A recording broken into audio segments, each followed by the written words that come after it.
ಶ್ರೀ ಗುರುಭ್ಯೋ ನಮಃ. ಪರಮಗುರುಭ್ಯೋ ನಮಃ. ಪ್ರತಿನಿತ್ಯ ನಮ್ಮ ಮನೆಯನ್ನು, ನಮ್ಮ ಮನವನ್ನು ಭಗವದ್ಗೀತೆಯ ಶ್ಲೋಕಗಳು ತಲುಪುತ್ತಾ ಇವೆ. ಜೊತೆಗೆ ಅದರ ಅರ್ಥವನ್ನು ನಮ್ಮ ಮನಸ್ಸಿನಲ್ಲಿ ಧಾರಣೆ ಮಾಡ್ತಾ ಇದ್ದೇವೆ. ಪ್ರಾಯ ನಮ್ಮ ಜೀವನ ಸಾರ್ಥಕವಾಯಿತು ಅಂತ ಭಾವಿಸ್ಕೊಳ್ಬೋದು. ಗೀತೆ ಅತ್ಯಂತ ಪವಿತ್ರವಾದ ಗ್ರಂಥ ಅಂತ ಅನೇಕ ಬಾರಿ ಉಚ್ಚಾರಣೆಯನ್ನು ಮಾಡ್ತಾನೇ ಇರ್ತೀವಿ. ಗರುಡ ಪುರಾಣದಲ್ಲಂತೂ ಗೀತೆಯ ಬಗ್ಗೆ ತಿಳಿಸ್ತಾ ಶ್ಲೋಕಾರ್ಧಂ ಶ್ಲೋಕಪಾದಂ ವಾ, ದಿನದಲ್ಲಿ ಒಂದಾದರೂ ಭಗವದ್ಗೀತೆಯ ಶ್ಲೋಕವನ್ನು ಹೇಳಬೇಕು ಅಂತ ತಿಳಿಸುತ್ತೆ. ಇಲ್ಲ ಅದಾಗಲಿಲ್ಲ ಅಂದರೆ ಒಂದು ಅರ್ಧ ಶ್ಲೋಕವನ್ನಾದರೂ ಹೇಳ್ರಿ, ಅದೂ ಆಗಲಿಲ್ಲ ಅಂದರೆ ಭಗವದ್ಗೀತೆಯ ಶ್ಲೋಕದ ಒಂದು ಪಾದವನ್ನಾದರೂ ಹೇಳ್ರಿ. ಅರ್ಥಾತ್ ಗರುಡ ಪುರಾಣದ ಆಂತರಿಕ ಅಭಿಪ್ರಾಯ ಇಷ್ಟು: ಭಗವದ್ಗೀತೆಯನ್ನು ಬಿಟ್ಟ ಜೀವನ ನಮ್ಮದಲ್ಲ. ಸಂಪೂರ್ಣವಾಗಿ ಪ್ರತಿನಿತ್ಯವೂ ಭಗವದ್ಗೀತೆ ನಮ್ಮ ಮನಸ್ಸಿನಲ್ಲಿ ಉಳಿದಿರಬೇಕು. ಕಾರಣ ಇಷ್ಟೇ, ಇವತ್ತಿನ ದಿನ ನಾವು ಭಗವದ್ಗೀತೆಯ 16ನೇ ಅಧ್ಯಾಯದ ವಾಚನ ಪ್ರವಚನ ಕಾರ್ಯಕ್ರಮವನ್ನು ನಡೆಸ್ಕೊಡ್ತಾ ಇದ್ದೇವೆ. 16ನೇ ಅಧ್ಯಾಯ ನಿಜಕ್ಕೂ ಒಂದು ದೃಷ್ಟಿಯಿಂದ ಇದು ಸಮಾಜಕ್ಕೆ ಹಿಡಿದ ಕೈಗನ್ನಡಿ. ನಮ್ಮ ಸಮಾಜದಲ್ಲಿ ಇವತ್ತು ಏನಾಗುತ್ತಾ ಇದೆ, ಪ್ರತಿಯೊಬ್ಬ ವ್ಯಕ್ತಿಗಳು ಯಾವ ರೀತಿಯಲ್ಲಿ ತನ್ನ ವ್ಯವಹಾರವನ್ನು ಮಾಡ್ತಾ ಇದ್ದಾನೆ, ಇದರ ಸಂಪೂರ್ಣವಾದ ಮಾಹಿತಿಯನ್ನೇ 5000 ವರ್ಷಗಳ ಪೂರ್ವದಲ್ಲಿ ಶ್ರೀಕೃಷ್ಣ ರಣಾಂಗಣದಲ್ಲಿ ಅರ್ಜುನನಿಗೆ ಉಪದೇಶ ಮಾಡುವ ಮೂಲಕ ಅದರ ಪೂರ್ಣವಾದ ಚಿತ್ರಣವನ್ನು ಕೊಟ್ಟಿದ್ದಾನೆ ಅಂತ ಭಾವಿಸ್ಕೊಳ್ಬೇಕು. ಶ್ಲೋಕ ರೂಪದಲ್ಲಂತೂ ವೇದವ್ಯಾಸರು ಇನ್ನೂ ಪ್ರಾಚೀನವಾಗಿ ಇದರ ಮಾಹಿತಿಯನ್ನು ನಮಗೆ ನೀಡಿದ್ದಾರೆ. ಆ ದೃಷ್ಟಿಯಿಂದ ಆ ಶ್ಲೋಕದ ಅರ್ಥಗಳನ್ನು ದೈವ ಮತ್ತು ಆಸುರ ಸಂಪತ್ತು, ಇದರ ವಿಶೇಷವಾದ ವ್ಯಾಖ್ಯಾನವನ್ನು ನಾವು ನೋಡ್ತೇವೆ. ವ್ಯಾಖ್ಯಾನವನ್ನು ಕೇಳ್ತಾ ನಾವು 2 ವಿಭಾಗಗಳಲ್ಲಿ ಯಾವ ವಿಭಾಗದಲ್ಲಿ ನಾವು ಸೇರಿದ್ದೇವೆ ಅಂತ ನಮಗೆ ನಾವೇ ನಿರ್ಣಯವನ್ನು ಮಾಡಿಕೊಡುವಂಥ ಒಂದು ಉತ್ತಮವಾದ ವ್ಯವಸ್ಥೆಯನ್ನು ಶ್ರೀಕೃಷ್ಣ ಮಾಡಿ, ಜೊತೆಗೆ ನಮ್ಮ ಕೆಟ್ಟ ಸ್ವಭಾವವನ್ನು ತಿದ್ದುಕೊಂಡು ದೈವ ಸ್ವಭಾವದತ್ತ ಮುನ್ನುಗ್ಗುವ ಅವಕಾಶವನ್ನು ಶ್ರೀಕೃಷ್ಣ ಕಲ್ಪನೆ ಮಾಡಿಕೊಡ್ತಾ ಇದ್ದಾನೆ. ಆದ್ದರಿಂದ ಇಂತಹ ಭಗವದ್ಗೀತೆ, ಇದರ ವಾಚನ ಪ್ರವಚನ ಕಾರ್ಯಕ್ರಮವನ್ನು ನಾವು ನೀವು ಭಾಗಿಗಳಾಗಿದ್ದೇವೆ. ಅದರ ಪ್ರವಚನವನ್ನು ನಡೆಸ್ತಾ ಇದ್ದೇವೆ. ಅದರಲ್ಲಿ ತಾವೆಲ್ಲರೂ ಭಾಗಿಗಳಾಗಬೇಕು ಅಂತ ಕೇಳ್ಕೊಳ್ತಾ ಇದ್ದೇನೆ. ಆ ಪ್ರವಚನ ನಮ್ಮ ಮನಸ್ಸನ್ನು ತಣಿಸಲಿ, ಆ ಶ್ರೀನಿವಾಸನ ಅನುಗ್ರಹ ನಮ್ಮ ಮೇಲಿರಲಿ ಅಂತ ಪ್ರಾರ್ಥನೆಯನ್ನು ಮಾಡ್ತಾ ಇದ್ದೇನೆ. ಮಾಡ್ತಾ ಪೂಜ್ಯ ಆಚಾರ್ಯರು ನಮ್ಮ ಪಕ್ಕದಲ್ಲಿ ಆಸೀನರಾಗಿದ್ದಾರೆ. ಅವರು ಗುರುಗಳ ಪ್ರಾರ್ಥನೆಯನ್ನು ಮಾಡೋದರ ಮುಖಾಂತರವಾಗಿ ಗುರು ಪ್ರಾರ್ಥನೆಯನ್ನು ಹೇಳಿಕೊಡ್ತಾರೆ. ಅದಕ್ಕೆ ಅನುಗುಣವಾಗಿ ತಾವೆಲ್ಲರೂ ಭಗವದ್ಗೀತೆಯ ಶ್ಲೋಕಗಳನ್ನು ಪಠನ ಮಾಡಬೇಕು.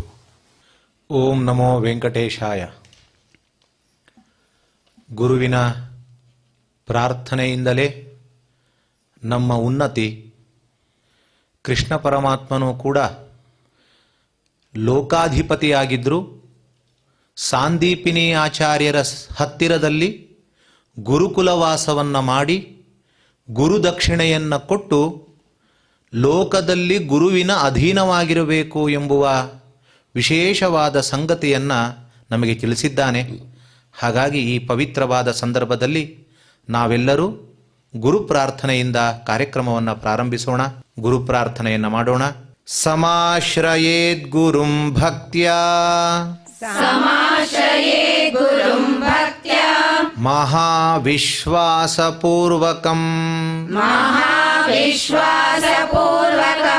ನಿಕ್ಷಿಪೇತ್ ಸರ್ವಭಾರಾಂಶ್ಚ ಗುರೋ ಶ್ರೀ ಪಾದಪಂಕಜೇ. ಮುಂದೆ ಶ್ರೀನಿವಾಸನ ಪ್ರಾರ್ಥನೆ. ಸರ್ವವೇದೇಷು ಯತ್ಪುಣ್ಯಂ ಸರ್ವತೀರ್ಥೇಷು ಯತ್ಫಲಂ ತತ್ಫಲಂ ಸಮಮಾಪ್ನೋತಿ ಅಂತ ಹೇಳಿ, ಯಾವ ವೇದಾಧ್ಯಯನದಿಂದ ಏನು ಪುಣ್ಯವೋ, ಎಲ್ಲ ಕ್ಷೇತ್ರ ಸಂಚಾರದಿಂದ ಏನು ಪುಣ್ಯವೋ ಅದಕ್ಕೆ ಸಮಾನವಾಗಿರುವ ಫಲ ಭಗವಂತನ ನಾಮೋಚ್ಚಾರಣೆಯಿಂದ ಅಂತ ತಿಳಿಸ್ತಾರೆ. ಹಾಗಾಗಿ ಶ್ರೀನಿವಾಸ ದೇವರ ನಾಮಗಳಿಂದ ಕೂಡಿದ ಶ್ರೀನಿವಾಸ ದೇವರ ಪ್ರಾರ್ಥನೆಯನ್ನು ಮಾಡೋಣ. ಆನಂದ ಜ್ಞಾನದಂ ವಿಷ್ಣುಂ ಆನಂದಮಯನಾಮಕಂ ಆನಂದೇನ ದದರ್ಶಾಥ ಹ್ಯಾನಂದ ನಿಲಯಾಲಯೇ. ಒಂದು ನಾಣ್ಯಕ್ಕೆ ಎರಡು ಮುಖ ಇರುವಂತೆ ಒಂದು ಕಾರ್ಯಕ್ಕೆ ಎರಡು ಮುಖ, ಒಂದು ಸಂಕಲ್ಪ, ಇನ್ನೊಂದು ಹರಿಸಮರ್ಪಣೆ. ಸಂಕಲ್ಪ ಅಂದರೆ ಇಚ್ಛೆ. ನಾವು ಯಾವ ಇಚ್ಛೆಯಿಂದ ಈ ಕಾರ್ಯಕ್ರಮ ಪ್ರಾರಂಭಿಸಿದ್ದೇವೆ ಎಂಬುದನ್ನು ದೇವರ ಮುಂದೆ ಕೂತು ಅವನಿಗೆ ಹೇಳುವುದನ್ನೇ ಸಮ್ಯಕ್ ಕಲ್ಪ, ಉತ್ತಮವಾದ ಸಂಕಲ್ಪ ಅಂತ ತಿಳಿಸ್ತಾರೆ. ಹಾಗಾಗಿ ಆ ಸಂಕಲ್ಪವನ್ನು ನಾವೆಲ್ಲ ಸೇರಿ ಮಾಡೋಣ. ಶ್ರೀಮದಾದಿವರಾಹ ಕ್ಷೇತ್ರೇ ವಿರಾಜಮಾನಸ್ಯ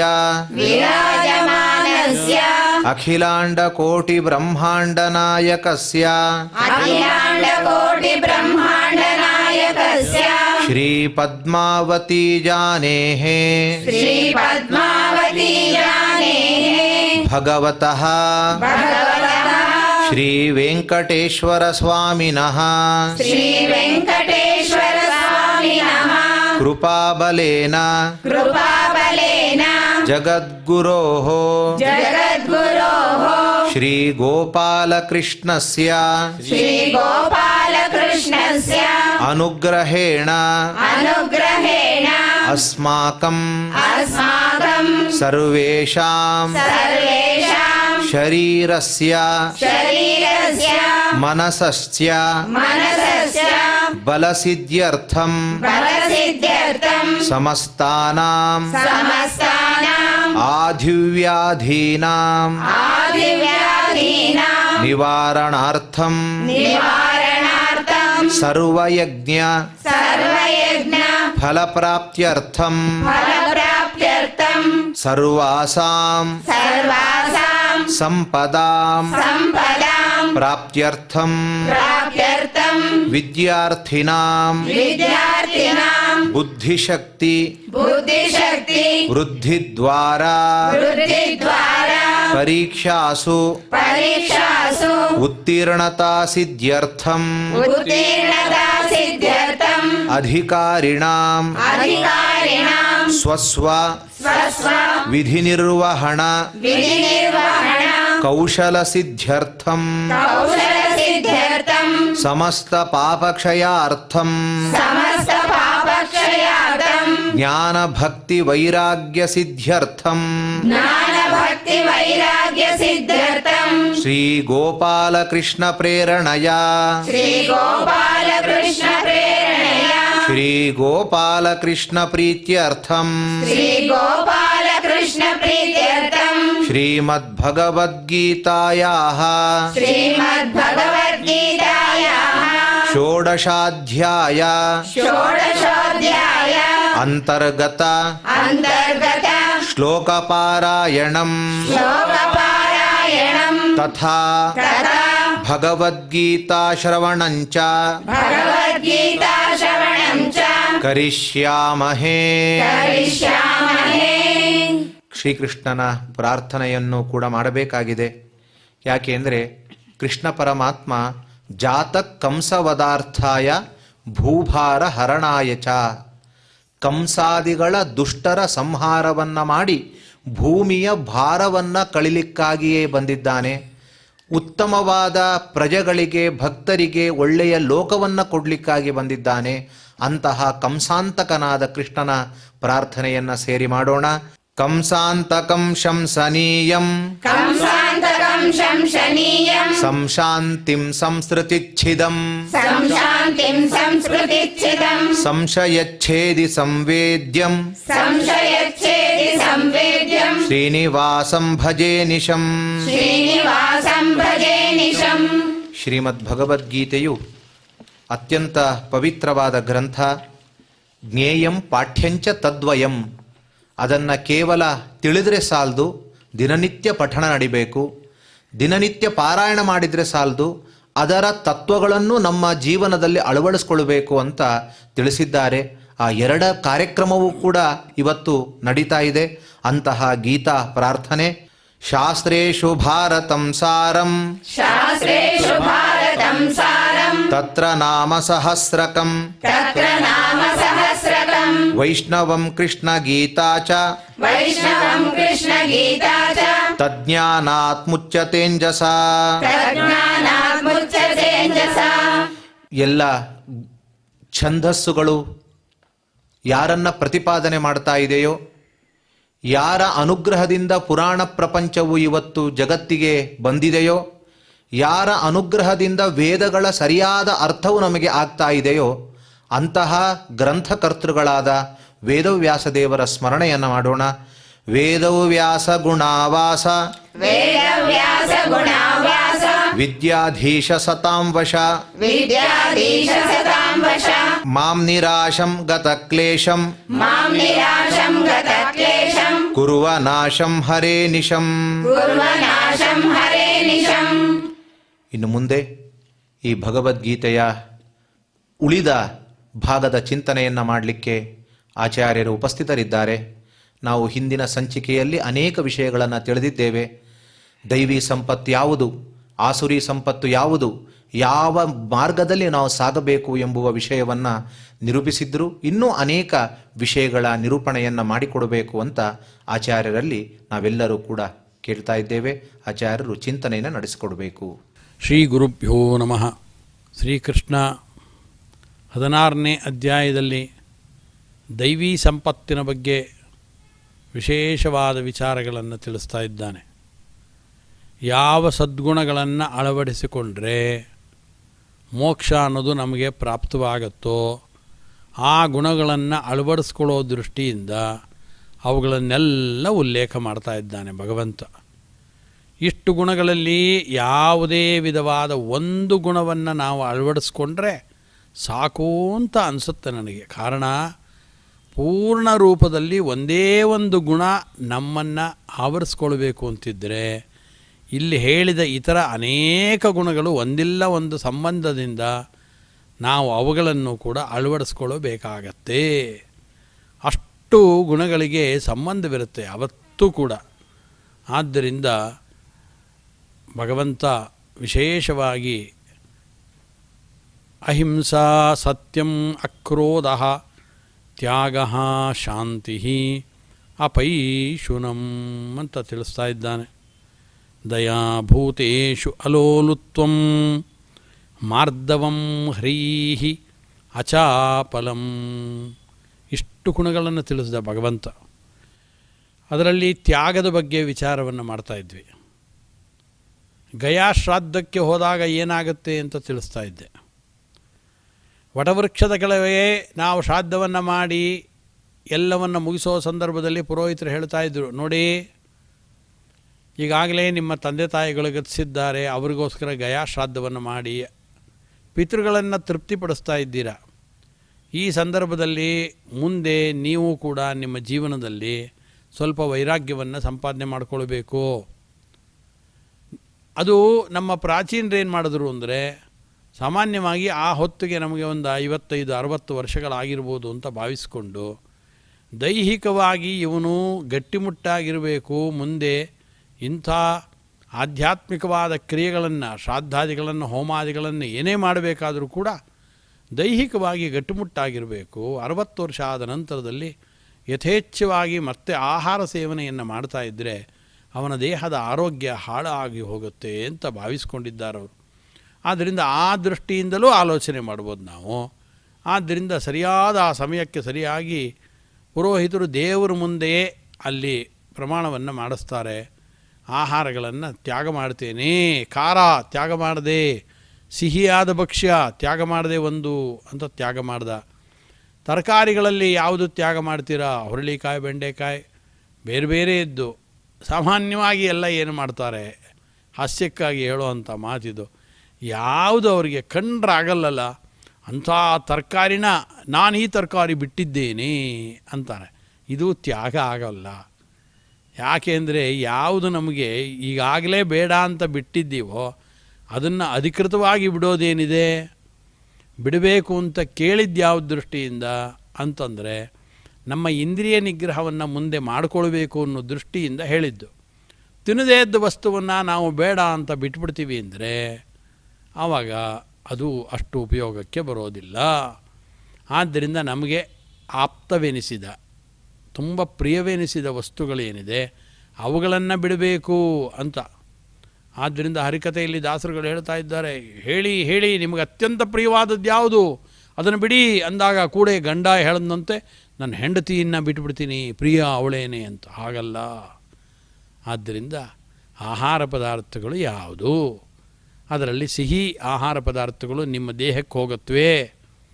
ಆದ್ದರಿಂದ ನಿಮ್ಮ ದೇಹದ ಆರೋಗ್ಯ ಇನ್ನು ಮುಂದೆ ಈ ವಯಸ್ಸಿನಲ್ಲಿ ಹಾಳಾಗ್ಬೋದು.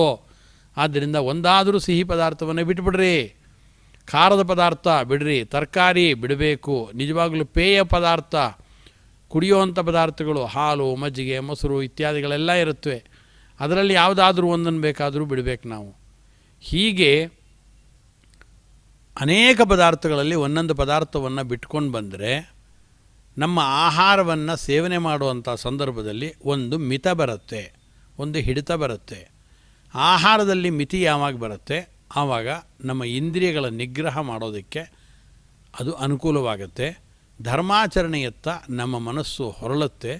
ಧರ್ಮಾಚರಣೆಯನ್ನು ಅನೇಕ ಕ್ರಿಯೆಗಳ ಮುಖಾಂತರ ಮಾಡಬೇಕಾದ್ರೆ ಹೋಮ ಮಾಡಬೇಕು, ಶ್ರಾದ್ದಾದಿಗಳು ಮಾಡಬೇಕು, ಏಳಬೇಕು, ಕೂತ್ಕೊಳ್ಬೇಕು, ಓಡಾಡಬೇಕು, ಪದೇ ಪದೇ ಮಾಡಬೇಕು. ಪ್ರತಿನಿತ್ಯ ಮಾಡೋಲ್ಲ ಆ ಕೆಲಸಗಳನ್ನು. ಅಷ್ಟು ಮಾಡಬೇಕು ಅಂದಾಗಲೂ ಕೂಡ ದೈಹಿಕವಾದ ಶ್ರಮ ಆಗಬಾರದು ಅನ್ನೋ ದೃಷ್ಟಿಯಿಂದ ಈ ರೀತಿಯಾದ ಆಹಾರದ ನಿಗ್ರಹವನ್ನು ಮೊದಲೇ ಕಲ್ತ್ಕೊಳ್ಬೇಕು ಅಂತ ತ್ಯಾಗವನ್ನು ಆ ಸಂದರ್ಭದಲ್ಲಿ ಹೇಳ್ತಾರೆ. ಆದ್ದರಿಂದ ಪ್ರಿಯವಾದ ನಮಗೆ ಯಾವ ಆಹಾರ ಪದಾರ್ಥಗಳಿದೆ ಅದನ್ನು ತ್ಯಾಗ ಮಾಡೋದರಿಂದ ನಮ್ಮ ದೈಹಿಕವಾದ ಆರೋಗ್ಯವನ್ನು ಕಾಪಾಡಿಕೊಳ್ಬೋದು, ನಮ್ಮ ಮಾನಸಿಕವಾದ ಆರೋಗ್ಯವನ್ನು ಕೂಡ ಆ ಸಂದರ್ಭದಲ್ಲಿ ನಾವು ಕಾಪಾಡಿಕೊಳ್ಬೋದು ಅಂತ ತಿಳಿಸ್ತಾರೆ. ಆದ್ದರಿಂದ ತ್ಯಾಗ ಅಂದರೆ ಈ ರೀತಿಯಾದ ತ್ಯಾಗ ಅಂತ ಇಟ್ಕೊಳ್ಬೇಕು. ಆದ್ದರಿಂದ ದಾನ ಬೇರೆ, ತ್ಯಾಗ ಬೇರೆ. ಆದ್ದರಿಂದ ಇಷ್ಟೇ ಅಲ್ಲ, ಇದು ನಾವು ವೃದ್ಧರಾಗಿರತಕ್ಕಂಥ ವ್ಯಕ್ತಿಗಳಿಗೆ ಹೇಳಿದ್ವಿ. ಅದಲ್ಲದೆ ನಾವೇನೇ ಪ್ರತಿನಿತ್ಯ ಮನೆಯಲ್ಲಿ ಆಹಾರ ಪದಾರ್ಥಗಳನ್ನು ಬೆಳಗಿನಿಂದ ರಾತ್ರಿಯವರೆಗೆ ಬೇಕಾದಷ್ಟು ಸೇವನೆ ಮಾಡುವಷ್ಟು ನಮಗೆ ಸಂಪತ್ತಿರ್ಬೋದು, ಬೇಕಾದಷ್ಟು ಮನೆ ಭರ್ತಿ ಆಹಾರ ಪದಾರ್ಥಗಳಿರ್ಬೋದು, ನಾನಾ ವಿಧವಾಗಿರತಕ್ಕಂಥ ಸಿಹಿ ಪದಾರ್ಥಗಳು, ಖಾರದ ಪದಾರ್ಥಗಳು ಎಲ್ಲವೂ ಇರ್ಬೋದು. ಆದರೆ ಮಾನಸಿಕವಾದ ದೃಷ್ಟಿಯಿಂದ, ದೈಹಿಕವಾದ ಆರೋಗ್ಯದ ದೃಷ್ಟಿಯಿಂದ, ಜೊತೆಗೆ ನಮ್ಮ ದೇವಪೂಜಾದಿಗಳಿಗೆ ತೊಂದರೆ ಆಗುತ್ತೆ ಅನ್ನೋ ದೃಷ್ಟಿಯಿಂದಿರ್ಬೋದು ಅನೇಕ ವಸ್ತುಗಳನ್ನು ನಾವೇ ಸ್ವತಃ ಸ್ವಇಚ್ಛೆಯಿಂದ ತ್ಯಾಗ ಮಾಡಬೇಕು. ಆದ್ದರಿಂದ ತ್ಯಾಗ ಎಂಬ ಗುಣವನ್ನು ಇದು ದೈವೀ ಸಂಪತ್ತು ಅಂತ ಹೇಳಿದ್ದು ಯಾಕೆ ಅಂದರೆ ಇದೆಲ್ಲ ಆರಂಭಿಕವಾದದ್ದು. ಇಂಥ ತ್ಯಾಗಗಳನ್ನು ನಾವು ಮಾಡ್ಕೊಂಡು ಬರಬೇಕಾಗತ್ತೆ ಅಂತಂತಾರೆ. ಆದ್ದರಿಂದ ಬೆಳಗ್ಗೆ ಸ್ನಾನ ಸಂಧ್ಯಾವಂದನ ಪೂಜಾದಿಗಳು ತರ್ಪಣಾದಿಗಳು ಆಗೋ ತನಕ ಏನು ತಿನ್ನಬೇಡ್ರಿ ಅಂದರೆ ನೋಡಿ, ಇದು ಒಂದು ತ್ಯಾಗ. ನಿಜವಾಗಲೂ ಕೂಡ ಆ ಸಂದರ್ಭದಲ್ಲಿ ಪೂಜಾದಿಗಳನ್ನು ಮಾಡುವಂಥ ಸಂದರ್ಭದಲ್ಲಿ ಹೊಟ್ಟೆಯಲ್ಲಿ ಸ್ವಲ್ಪ ಖಾಲಿ ಇತ್ತು ಅಂದರೆ ಆವಾಗ ಮನಸ್ಸನ್ನು ನೆಮ್ಮದಿಯಾಗಿಟ್ಕೊಂಡು ಪೂಜೆ ಮಾಡಲಿಕ್ಕಾಗತ್ತೆ. ಒಂದೊಮ್ಮೆ ಚೆನ್ನಾಗಿ ಆಹಾರ ಪದಾರ್ಥಗಳನ್ನು ತಿಂದು ಆನಂತರದಲ್ಲಿ ಸ್ನಾನ ಮಾಡಿ ಆನಂತರ ಪೂಜೆ ಮಾಡ್ತೀನಿ ಅಂತ ಕೂತ್ಕೊಂಡ್ರೆ ಹೊಟ್ಟೆ ಒಳಗಿರುವ ಆಹಾರ ಪದಾರ್ಥಗಳ ವಿಕಾರಗಳು ಕಾಣೋದಕ್ಕೆ ಶುರು ಆಗತ್ತೆ. ಆದ್ದರಿಂದ ಹೊಟ್ಟೆ ನೋವು ಬರ್ಬೋದು, ಅಥವಾ ಹೊಟ್ಟೆಯಿಂದ ಪದೇ ಪದೇ ತೇಗು ಬರ್ಬೋದು, ಅಪಾನವಾಯು ಪ್ರಯೋಗ ಮಾಡ್ಬೋದು ಅವನು. ಆದ್ದರಿಂದ ಒಂದಲ್ಲ ಎರಡಲ್ಲ, ಏಳೋದಕ್ಕೆ ಕೂತ್ಕೊಳ್ಳೋದಕ್ಕೆ ಕಷ್ಟವಾಗುತ್ತೆ ಆಹಾರ ತಿಂದರೆ. ಆದ್ದರಿಂದ ಶಾಸ್ತ್ರದಲ್ಲಿ ಏನು ವಿಹಿತವಾಗಿದೆ ಹಾಗೆ ವಿಹಿತವಾದ ಕ್ರಿಯೆಗಳನ್ನು ಮಾಡಬೇಕಾದ್ರೆ ಎಷ್ಟು ತ್ಯಾಗಗಳನ್ನು ಹೇಳಿದ್ದಾರೆ ಆ ತ್ಯಾಗಗಳನ್ನು ಮಾಡಬೇಕಾಗತ್ತೆ ಅಂತ ಇಟ್ಕೊಳ್ಬೇಕು. ಆದ್ದರಿಂದ ಶಾಸ್ತ್ರದಲ್ಲಿ ಅನೇಕ ತ್ಯಾಗಗಳನ್ನು ಹೇಳ್ಕೊಂಡು ಬರ್ತಾರೆ. ಚಾತುರ್ಮಾಸ್ಯಾದಿ ವ್ರತಗಳನ್ನು ಹೇಳ್ತಾರೆ ಆಹಾರಕ್ಕೆ ಸಂಬಂಧಪಟ್ಟಂತೆ. ಇಂಥ ಚಾತುರ್ಮಾಸದಲ್ಲಿ ಮೊದಲು ಶಾಖವ್ರತ ಮಾಡಿರಿ, ಆನಂತರ ದಧಿವ್ರತ, ಕ್ಷೀರವ್ರತ, ದ್ವಿದಳವ್ರತ ಅಂತ ಮಾಡಿದ್ದಾರೆ. ಅಂದರೆ ಈ ವ್ರತಗಳು ಮಾಡಿದಾಗ ಶಾಖವ್ರತದಲ್ಲಿ ಅನೇಕ ಶಾಖ ಪದಾರ್ಥಗಳನ್ನೆಲ್ಲ ತ್ಯಾಗ ಮಾಡೋದು, ದಧಿವ್ರತದಲ್ಲಿ ಮೊಸರನ್ನು 1 ತಿಂಗಳು ತ್ಯಾಗ ಮಾಡುವಂಥದ್ದು, ಕ್ಷೀರವ್ರತ ಅಂತಂದಾಗ ಚಾತುರ್ಮಾಸ್ಯದಲ್ಲಿ 1 ತಿಂಗಳು ಕ್ಷೀರವನ್ನು ತ್ಯಾಗ ಮಾಡೋದು. ದ್ವಿದಳ ವ್ರತ ಅಂತಂದಾಗ 2 ದಳಗಳಾಗತಕ್ಕಂಥ ಎಲ್ಲ ಬೇಳೆ ಪದಾರ್ಥಗಳು, ತರಕಾರಿಗಳು ಯಾವ ಸಿಗುತ್ತೆ ಅಂಥ ಪದಾರ್ಥಗಳನ್ನು ತ್ಯಾಗ ಮಾಡೋದು ದ್ವಿದಳ ವ್ರತ ಅಂತ. ಇದೆಲ್ಲ ತ್ಯಾಗ. ಈ ಉಪವಾಸ ಮಾಡ್ತೀವಿ, ಏಕಾದಶಿ ದಿನ ಉಪವಾಸ ಮಾಡ್ತೀವಿ, ಆಹಾರವನ್ನು ತ್ಯಾಗ ಮಾಡೋದು. ದಾನ ಮಾಡೋದಲ್ಲ ಇದು, ಆಹಾರವನ್ನು ತ್ಯಾಗ ಮಾಡೋದು. ಆದ್ದರಿಂದ ದಾನ ಬೇರೆ, ತ್ಯಾಗ ಬೇರೆ. ಆದ್ದರಿಂದ ಬರೀ ತೀರ್ಥಾದಿಗಳನ್ನು ಸೇವನೆ ಮಾಡಿಕೊಳ್ಳೋದು ಅತೀ ಸಂಕಟವಾಗುತ್ತೆ, ಆರೋಗ್ಯ ಸರಿಯಿಲ್ಲ ಅನ್ನೋ ದೃಷ್ಟಿಯಿಂದ ಬಾಣಂತಿಯರಿರ್ಬೋದು, ಸಕ್ಕ ಮಕ್ಕಳಿರ್ಬೋದು, ಅವರಿಗೆ ಅಲ್ಪವಾದ ಅದು ಅನ್ನಾದಿಗಳನ್ನು ಬಿಟ್ಟು ಸುಲಭವಾಗಿ ಪಚನವಾಗ್ತಕ್ಕಂಥ ಅಲ್ಪವಾದ ದೇಹದ ತ್ರಾಣಕ್ಕೆ ಎಷ್ಟು ಬೇಕೋ ಅಷ್ಟು ಆಹಾರ ಪದಾರ್ಥಗಳನ್ನು ಅವ್ರಿಗೆ ಮಾತ್ರ ತೆಗೆದುಕೊಳ್ಬೋದು ಅಂತ ರೋಗಿಗಳಿಗೆ ಮೊದಲಾದವರಿಗೆ ಹೇಳಿದ್ದಾರೆ. ಉಳಿದಂತೆ ದಷ್ಟಪುಷ್ಟರಾದ ವ್ಯಕ್ತಿಗಳಿಗೆ ತ್ಯಾಗ ಮಾಡಿ ಅಂತ ಹೇಳ್ತಾರೆ.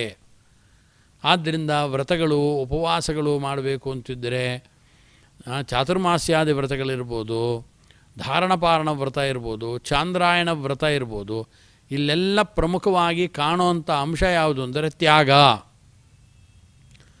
ಇಲ್ಲದೆ ಹೋದರೆ ಈ ತ್ಯಾಗ ಅನ್ನೋ ಗುಣವನ್ನು ಅಳವಡಿಸ್ಕೊಳ್ಳದೆ ಹೋದರೆ ಯಾವ ವ್ರತಗಳನ್ನು ಮಾಡಲಿಕ್ಕಾಗೋಲ್ಲ.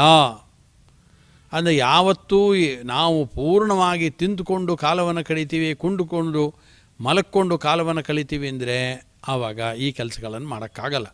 ಆದ್ದರಿಂದ ಆಹಾರದ ತ್ಯಾಗ ಇರ್ಬೋದು, ನಿದ್ರಾ ತ್ಯಾಗ ಇರ್ಬೋದು, ಅನಂತರದಲ್ಲಿ ನಾನಾ ವಿಧವಾದ ಪ್ರತಿನಿತ್ಯ ಮಾಡುವ ಕ್ರಿಯೆಗಳಿಂದ, ಕರ್ಮಗಳಿಂದ, ಆ ಕರ್ಮಗಳನ್ನು ವ್ರತೋಪವಾಸಗಳು ಬಂದಾಗ ತ್ಯಾಗವನ್ನು ಮಾಡಬೇಕಾಗತ್ತೆ. ಆದ್ದರಿಂದ ತ್ಯಾಗಕ್ಕೆ ತುಂಬ ಪ್ರಾಶಸ್ತ್ಯ ಇದೆ. ಆದ್ದರಿಂದ ಇದು ಒಂದು ದೃಷ್ಟಿಯಿಂದ ಇದು ಆಹಾರ ಪದಾರ್ಥಗಳಿಗೆ ಸಂಬಂಧಪಟ್ಟಂತೆ ತ್ಯಾಗಗಳು. ಅನಂತರ ನಮ್ಮ ಪ್ರತಿನಿತ್ಯದ ಚಟುವಟಿಕೆಗಳಿರುತ್ತೆ. ಮಾನಸಿಕವಾಗಿ ನಾವು ಸಂತೋಷ ಪಡೋದಕ್ಕೆ ಅನೇಕ ವಿಧವಾದ ಕಾರ್ಯಕ್ರಮಗಳನ್ನು ಹಾಕ್ಕೊಂಡಿರ್ತೇವೆ. ಧಾರಾವಾಹಿಗಳನ್ನು ನೋಡ್ತಾ ಇರ್ತೇವೆ ಟಿ ವಿಯಲ್ಲಿ. ಶ್ರೀ ವೆಂಕಟೇಶ್ವರ ಕನ್ನಡ ಭಕ್ತಿವಾಹಿನಿ, ಇದರಲ್ಲಿ ಬರತಕ್ಕಂಥ ವಿಚಾರಗಳನ್ನು ನೋಡಲ್ಲ. ಕಾರಣ ಏನು? ಅದೇ ಸಂದರ್ಭದಲ್ಲಿ ಸರಿಯಾಗಿ ನಾನಾ ವಿಧವಾದ ಧಾರಾವಾಹಿಗಳು ಬರ್ತಾ ಇದೆ. ಧಾರಾವಾಹಿಗಳನ್ನು ಬಿಡಲಿಕ್ಕಾಗೋಲ್ಲ ಅಂತ ಅದಕ್ಕೆ ಅಂಟುಕೊಂಡು ಕೂತ್ಕೊಳ್ಳೋದಾದರೆ ಜ್ಞಾನ ಸಂಪಾದನೆ ಆಗೋಲ್ಲ. ಆದ್ದರಿಂದ ಜ್ಞಾನ ಸಂಪಾದನೆ ಆಗಬೇಕೋ, ಹಾಗಾದರೆ ನಮಗೆ ಮಾನಸಿಕವಾಗಿ ತೃಪ್ತಿ ಕೊಡುತ್ತೆ ಅಂತ ಭಾವಿಸ್ಕೊಂಡಿರತಕ್ಕಂಥ ವಿಷಯ ಪದಾರ್ಥಗಳು ಅಂದರೆ ನಾವು ಬರೀ ತಿನ್ನೋದು ಉಣ್ಣೋದು ಮಾತ್ರ ವಿಷಯ ಪದಾರ್ಥ ಅಲ್ಲ. ಈ ರೀತಿಯಾದ ಕೆಲವು ನಮ್ಮ ಕಣ್ಣು ನೋಡಿ ಆನಂದಿಸುವ, ಕಿವಿ ಕೇಳಿ ಆನಂದಿಸುವ ಈ ಕ್ರಿಯೆಗಳೇನಿರುತ್ತೆ, ಗಾನ ಇರ್ಬೋದು, ಚಿತ್ರಗಳಿರ್ಬೋದು, ಚಲನಚಿತ್ರಗಳಿರ್ಬೋದು, ಧಾರಾವಾಹಿಗಳಿರ್ಬೋದು, ಇವುಗಳನ್ನು ತ್ಯಾಗ ಮಾಡಬೇಕಾಗತ್ತೆ. ಇವುಗಳನ್ನು ತ್ಯಾಗ ಮಾಡಿದ್ರೆ ಅದೇ ಸಂದರ್ಭದಲ್ಲಿ ಬರುವಂಥ ಬೇರೆ ಆಧ್ಯಾತ್ಮಿಕವಾದ ವಿಚಾರಗಳನ್ನು ಕೇಳಿಕೊಂಡ್ರೆ ಜ್ಞಾನ ಸಂಪಾದನೆ ಆಗತ್ತೆ. ಆದ್ದರಿಂದ ಈ ತ್ಯಾಗ ಅನ್ನೋದು ಅತ್ಯಂತ ಅವಶ್ಯಕವಾದದ್ದು. ತ್ಯಾಗ ಮಾಡದೆ ನಾವು ಯಾವುದನ್ನು ಕೂಡ ಗಳಿಸೋಕ್ಕೆ ಆಗೋಲ್ಲ. ಆದ್ದರಿಂದ ಪ್ರಸಿದ್ಧವಾದ ಹಿಂದಿಯ ನಾಣ್ಣುಡಿಯನ್ನು ನೀವು ಕೇಳಿರ್ಬೋದು, ಕುಚ್ ಪಾನೆ ಕೆ ಲಿಯೇ ಕುಚ್ ಖೋನಾ ಪಡ್ತಾ ಹೈ. ಆದ್ದರಿಂದ ಕೆಲವನ್ನ ಸಂಪಾದನೆ ಮಾಡಬೇಕು ಅಂತಿದ್ರೆ ಕೆಲವನ್ನ ತ್ಯಾಗ ಮಾಡಬೇಕು. ಕೆಲವನ್ನ ಬಿಡಲಿಲ್ಲ ಅಂತಂದರೆ ನಮಗೆ ಬೇಕಾಗಿದ್ದೆಲ್ಲ ಬರೋಲ್ಲ. ಆದ್ದರಿಂದ ಜ್ಞಾನ ಬರಬೇಕು ಅಂತ ಆಸಕ್ತಿ ಇದ್ದರೆ ಅನೇಕ ಕಾರ್ಯಕ್ರಮಗಳನ್ನು ತ್ಯಾಗ ಮಾಡಬೇಕಾಗತ್ತೆ. ಅನೇಕ ಸ್ಥಳಗಳಿಗೆ ಹೋಗಬೇಕು, ಮದುವೆಗೆ ಹೋಗಬೇಕು, ಮುಂಜಿಗೆ ಹೋಗಬೇಕು, ನಾನಾ ವಿಧವಾದ ಕಾರ್ಯಕ್ರಮಗಳಿಗೆ ಹೋಗಬೇಕು, ತಿರುಗಾಟಕ್ಕೆ ಹೋಗಬೇಕು. ಆದರೆ ಅದೇ ಸಂದರ್ಭದಲ್ಲಿ ಜ್ಞಾನಕ್ಕೆ ಸಂಬಂಧಪಟ್ಟ ಕಾರ್ಯಕ್ರಮ ಬರ್ತಾ ಇದೆ, ವಿಪುಲವಾದ ಜ್ಞಾನ ಬರುತ್ತೆ. ಏನು ಮಾಡೋದು? ಎರಡರಲ್ಲಿ ಯಾವುದನ್ನು ತ್ಯಾಗ ಮಾಡೋದು ಅಂತ ಯೋಚನೆ ಮಾಡಿ, ಜ್ಞಾನ ಮುಂದಿನ ಜನ್ಮದಲ್ಲಿ ಪಡೆಯೋಣ ಅಂತ ಬಿಟ್ಟುಬಿಡ್ತಾರೆ ಅದನ್ನ. ಹಾಗಲ್ಲ. ಆದ್ದರಿಂದ ಯಾವತ್ತು ಎಲ್ಲಿ ತನಕ ಪ್ರಹ್ಲಾದರಾಜರು ಸಪ್ತಮಸ್ಕಂದ ಭಾಗವತದಲ್ಲಿ ಹೇಳ್ತಾರೆ, ಎಲ್ಲಿ ತನಕ ಈ ಇಂದ್ರಿಯಗಳು, ಈ ದೇಹ ಇದೆಲ್ಲ ಗಟ್ಟಿಯಾಗಿದೆಯೋ ಅಷ್ಟರ ಒಳಗಡೆನೇ ನೀವು ಬೇಕಾದಂಥ ಭಗವದ್ವಿಷಯಕವಾದ ಜ್ಞಾನವನ್ನು, ಭಕ್ತಿಯನ್ನು ಸಂಪಾದನೆ ಮಾಡಿಕೊಳ್ಳ್ರಿ. ಇಲ್ಲದೆ ಹೋದರೆ ದೇಹ ಮತ್ತೆ ಶಾಶ್ವತವಲ್ಲ, ದೇಹ ಶಾಶ್ವತವಲ್ಲ, ಸ್ಥಿರವಲ್ಲ. ಜೊತೆಗೆ ಮುಂದೆ ಇದೇ ಮಾನವ ಜನ್ಮ ಬರುತ್ತೆ ಅಂತ ಗೊತ್ತಿಲ್ಲ. ದುರ್ಲಭಂ ಮಾನುಷಂ ಜನ್ಮ ತಥಾಪ್ಯಧ್ರುವಮರ್ಥದಂ ಅಂತಂತಾರೆ. ಮನುಷ್ಯ ಜನ್ಮ ಅನ್ನೋದು ದುರ್ಲಭವಾದದ್ದು, ಅದು ಅಧ್ರುವ ನಿಜ, ಯಾವಾಗ ಬೇಕಾದರೂ ಬಿದ್ದು ಹೋಗ್ಬೋದು ದೇಹ ನಿಜ. ಆದರೆ ಅರ್ಥದಂ ಎಲ್ಲ ವಿಧವಾದ ಕಾಮ ಇರ್ಬೋದು, ಅರ್ಥ ಧರ್ಮ, ಅರ್ಥ ಕಾಮ ಮೋಕ್ಷ 4 ವಿಧವಾದ ಪುರುಷಾರ್ಥಗಳನ್ನು ಸಂಪಾದನೆ ಮಾಡೋದಕ್ಕೆ ಮೂಲಭೂತವಾದ ಸಾಧನ ಯಾವುದು? ದೇಹ. ಆದ್ದರಿಂದ ಈ ದೇಹ ಇದ್ದಾಗಲೇ ಸಾಧನೆ ಮಾಡಿಕೊಳ್ಳಿಕ್ಕಾಗೋದು. ಅರ್ಥದಂ ಅಂತಾರೆ. ಆದ್ದರಿಂದ ಮೋಕ್ಷರೂಪವಾದ ಅರ್ಥವನ್ನೂ ತಂದುಕೊಡೋದು ಯಾವುದಪ್ಪ ಅಂದರೆ ಈ ಶರೀರ. ಆದ್ದರಿಂದ ಈ ಶರೀರವನ್ನು ಚೆನ್ನಾಗಿ ನೋಡಿಕೊಳ್ಬೇಕು ಅಂತಲೇ ಹೇಳ್ತಾರೆ, ನಿಜ. ಆದ್ದರಿಂದ ಎಲ್ಲಿ ತನಕ ಈ ಶರೀರ ಚೆನ್ನಾಗಿರುತ್ತೋ ಅಲ್ಲಿ ತನಕ ಜ್ಞಾನ ಸಂಪಾದನೆಯನ್ನು ಭಗವದ್ಭಕ್ತಿಯನ್ನು ಮಾಡಿಕೊಳ್ಬೇಕು. ಮಾನವ ಜನ್ಮ ದೊಡ್ಡದು, ಹಾನಿ ಮಾಡಲು ಬೇಡಿ ಹುಚ್ಚಪ್ಪಗಳಿರ ಅಂತ ಪುರಂದರದಾಸರು ಈ ದೃಷ್ಟಿಯಿಂದಲೇ ಹೇಳಿದ್ದು. ಆದ್ದರಿಂದ ಅನೇಕ ವಿಚಾರಗಳನ್ನು ನಮ್ಮ ದೈಹಿಕವಾದ ಆರೋಗ್ಯದ ದೃಷ್ಟಿಯಿಂದ ದೇಹ ದೃಢವಾಗಿರಬೇಕು. A sound mind in a sound body, ಪ್ರಸಿದ್ಧವಾದ ಮಾತಿದು.